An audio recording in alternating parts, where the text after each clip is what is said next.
тасрамжийн газарт. Отохгүй ир хүрэх гэж байгаа ээж минь байгаа. Идэх дуртай гурилтай шүлийн би өөрийн гараар хийж өгч, өөрийн гараар ятаж нэг удаа усанд оруулж нүдэнхт нь ажил явдлын өөрөө хийгээд тэгч хөл дараа нь гудамжинд амьдэрсэн ч бай. Тэн хүчилж амьдэрдэг өвчтөн болсон ч бай хамаагүй. Би танаас гойч. Та надад туслаач.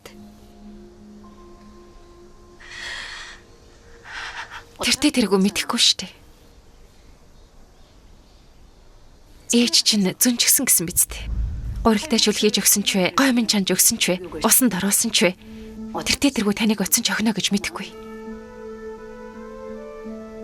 Харин ч таны ээжийн хувьд зүнсэн нь гац жаргал юм шүү.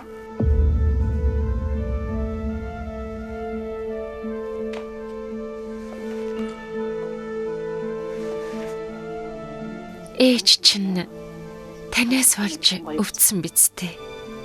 Зүнэн гэдэг чинь угаасаа сэтгэл гутралаас өвдөлтэй өвчин.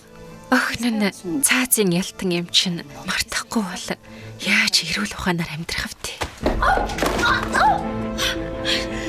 Тийм ээ. Тийм би хамгийн адгийн шулам Жанхуасаа байна. Ээжигээ зөндлөн цаваасан адгийн амтан байна. Чи ийм байж өөрийгөө хуйлч гэж байгаа юм уу? Харгалзагчаа! Туслаарай! Харгалзагчаа! Юу болоод байна? Харгалзагчаа! Туслаарай! Үргэлжилийг оригоос